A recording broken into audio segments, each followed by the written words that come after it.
Hoje a gente vai mergulhar na história de uma das maiores maravilhas da engenharia moderna, a usina de Itaipu. Um projeto binacional que não só domou um rio gigantesco, mas que no processo redesenhou o futuro da energia em um continente inteiro. E para começar, vamos com o número que já dá o tom da coisa: 62 milhões e 200 mil. Essa é a capacidade do vertedouro da usina, em litros por segundo. Para você ter uma ideia, isso é 40 vezes a vazão das cataratas do Iguaçu, que ficam ali do lado. A escala aqui é outra. Mas a pergunta é, por que construir algo tão colossal? Para entender isso, a gente precisa voltar no tempo, lá para os anos 60, quando um problema muito sério começou a aparecer no horizonte do Brasil. O Brasil vivia um momento de crescimento acelerado. A indústria estava a todo vapor, a população explodia, a gente pulou de 70 para mais de 90 milhões de pessoas em uma única década. E as contas eram bem claras. Se não aparecesse uma fonte de energia nova e muito grande, o país ia simplesmente parar. O risco de um colapso energético era real. Então, quais eram as opções na mesa? Bom, o Brasil ainda não era uma potência do petróleo e a tecnologia nuclear, além de nova, era caríssima. A resposta mais lógica, então, estava na natureza. O país tem rios gigantescos, um potencial hídrico absurdo. A energia hidrelétrica era o caminho. Era a única opção que podia entregar a quantidade de energia que o Brasil ia precisar. Só que o grande desafio não era só técnico, era geopolítico. O lugar perfeito para construir essa barragem ficava no Rio Paraná, bem na fronteira do Brasil com o Paraguai. E a relação entre os dois países ainda era delicada, um século depois de uma guerra terrível. Para piorar, a Argentina, que fica rio abaixo, estava de olho, com medo de que a barragem pudesse ser usada como uma arma para controlar o fluxo de água. E é aqui que a diplomacia fez mágica. Em 1973, Brasil e Paraguai assinaram o Tratado de Itaipu. Foi um acordo histórico. Eles decidiram construir e dividir a usina e a energia gerada. O tratado também pensou nos vizinhos e estabeleceu regras claras para a operação da barragem, acalmando as tensões. Foi um momento em que um passado de conflito abriu caminho para um futuro de cooperação. Certo, o acordo político estava na mão. Agora, os engenheiros tinham pela frente o primeiro obstáculo físico. E que obstáculo? O sétimo maior rio do planeta. Agora, a pergunta de $1 milhão. Como é que se levanta uma estrutura monumental no meio de um rio que não para de correr com a força absurda? De alguma forma, era preciso parar o Rio Paraná. A solução foi uma das obras de engenharia mais espetaculares já feitas. Por 3 anos, milhares de trabalhadores cavaram um canal artificial de 2 quilômetros de comprimento no meio da rocha. 55 milhões de metros cúbicos de terra e pedra foram removidos. Depois, como uma explosão controlada, eles abriram um novo caminho para o rio. E com o Paraná correndo pelo desvio, o leito original ficou seco, pronto para a construção.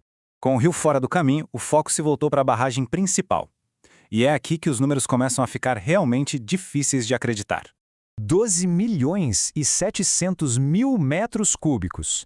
Esse foi o volume total de concreto usado para construir Itaipu. É um número tão grande que a nossa cabeça não consegue processar. Então vamos tentar de outro jeito. O concreto usado em Itaipu seria suficiente para construir 210 estádios do Maracanã. 210! Uma estrutura realmente colossal. E por trás de todo esse concreto, um esforço humano igualmente gigantesco. No pico da construção, 40 mil pessoas trabalhavam ao mesmo tempo no canteiro. A cidade vizinha, Foz do Iguaçu, simplesmente explodiu. Ela saltou de 20 mil para mais de 100 mil habitantes em questão de 3 anos.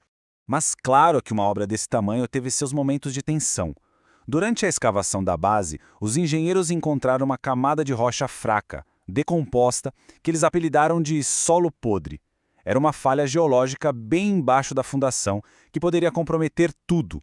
A solução foi cara e complexa: cavar túneis por baixo da fundação e preencher tudo com mais concreto para reforçar a base.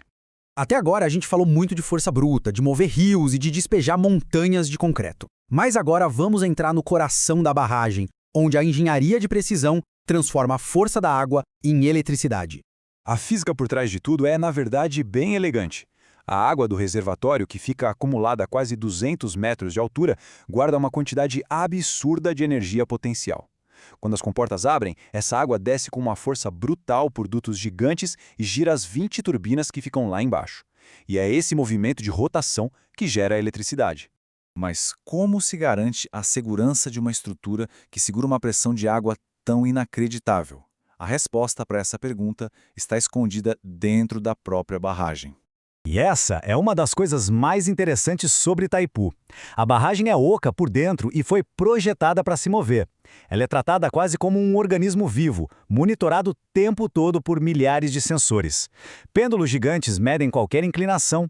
Outros aparelhos medem o movimento entre os blocos com uma precisão de 1 milésimo de milímetro e outros medem a pressão da água dentro da fundação. É um check-up constante.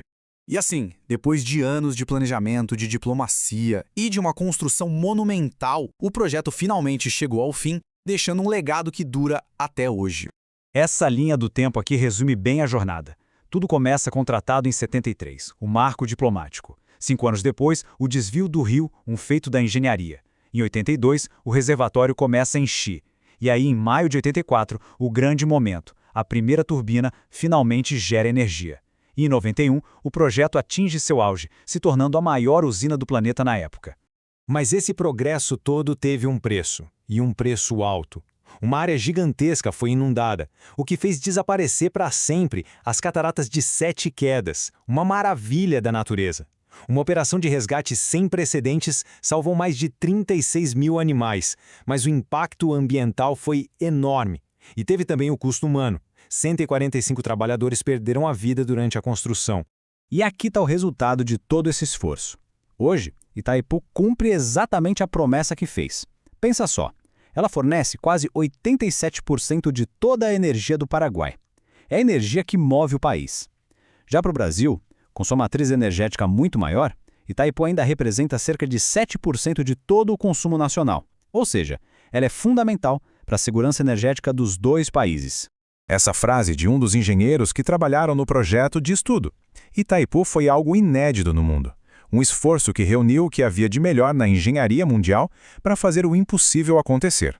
No final das contas, Itaipu é muito mais do que só concreto e turbinas. É um monumento que mostra o que a gente consegue alcançar quando a ambição da engenharia e o poder da diplomacia trabalham juntos.